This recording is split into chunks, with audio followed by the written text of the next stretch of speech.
Marami pong salamat sa iyong pagmamahal. Pangako namin sa aming puso, di ka matatanggal.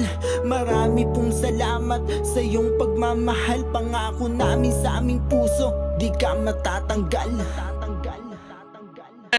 Go ahead and file the case. Wala akong problema. I can rot in prison for my country. Yan ang magagawa.